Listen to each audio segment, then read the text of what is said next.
Hello friends, நாம் இன்னைக்கு சமைக்க போகிற ரெசிபி என்னன்னா சஸ்பென்ஸ். 2 கேரட் மெல்லிசாக நறுக்கி வச்சுருக்கேன். இஞ்சி பூண்டு ரொம்ப மெல்லிசாக நறுக்கி வச்சுருக்கேங்க. தக்காளி பழம் 1 எடுத்து வச்சுருக்கேன். 2 வெங்காயம் பொடிசாக நறுக்கி வச்சுருக்கேன்.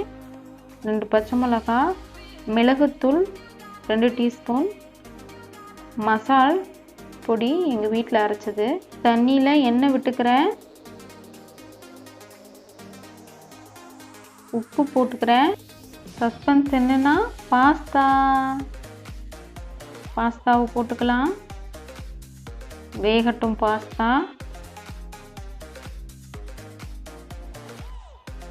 வெந்துச்சு. தண்ணியை வடிச்சிட்டு எடுத்து வச்சுருக்கேன். இது வேணும்னா போட்டுக்கோங்க, பிடிக்காதவங்க போட வேணாம். பேன் சூடாயிடுச்சு, எண்ணெய் சேர்த்துக்கிறேன்.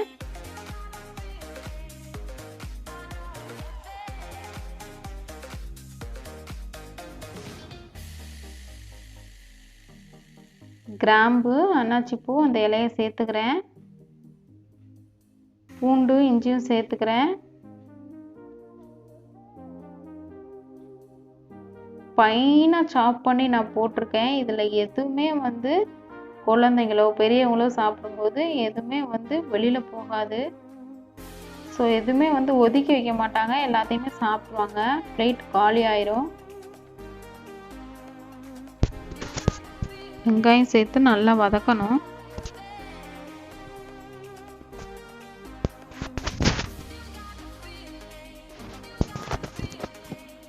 ஒரே ஒரு பச்சை மிளகாய் தான் போட்டிருக்கேன். இப்போது நறுக்கி வச்சிருக்க கேரட்டை இதில் சேர்த்துடலாம்.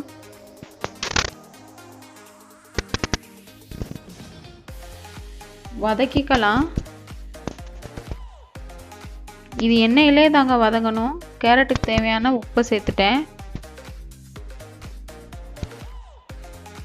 நல்லா வதக்கணும். மூடி வச்சிடலாம். ஒரு 2 மினிட்ஸ் போதும். வதங்கிடுச்சு. 50% வதங்கிடுச்சு. மிளகுத்தூள் சேர்த்துக்கிறேன். மசால் பொடி சேர்த்துக்கிறேன். இது நாங்கள் வீட்டிலே அரைச்சது. கிண்டி விட்டுக்கிறேன். நல்லா வதக்கிக்கணும். அவ்வளோதான். டேஸ்டி யம்மியாக இருக்கும். தக்காளி சேர்த்துக்கலாம்.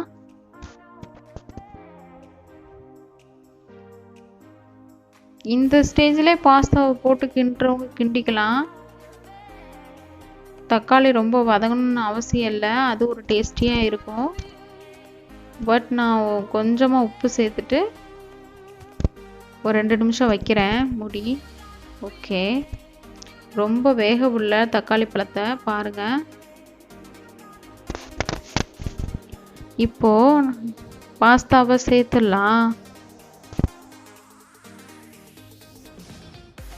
பாஸ்தாவை சேர்த்துட்டு நல்லா கிளறி விட்டுக்கிறேன்.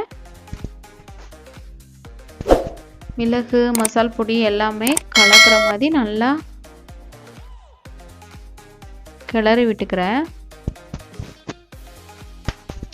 இந்த பாஸ்தா குழந்தைங்க விரும்பி சாப்பிடுவாங்க. ஸோ ஹெல்த்தியானது. நம்ம கேரட்டு இஞ்சி பூண்டெல்லாம் சேர்த்துருக்கோம்.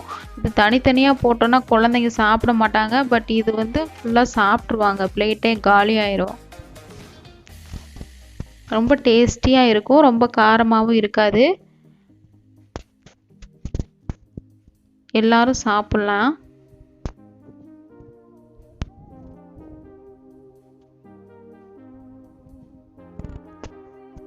பாருங்க, நல்லா பாஸ்தா ரெடி ஆயிடுச்சு. ஸோ சர்வ் பண்ணிடலாம். சூப்பராக இருக்குங்க பாஸ்தா. இது வரைக்கும் நம்ம சேனலை சப்ஸ்கிரைப் பண்ணாதவங்க சப்ஸ்கிரைப் பண்ணுங்கள், பெல் ஐக்கானை கிளிக் பண்ணுங்கள். நன்றி.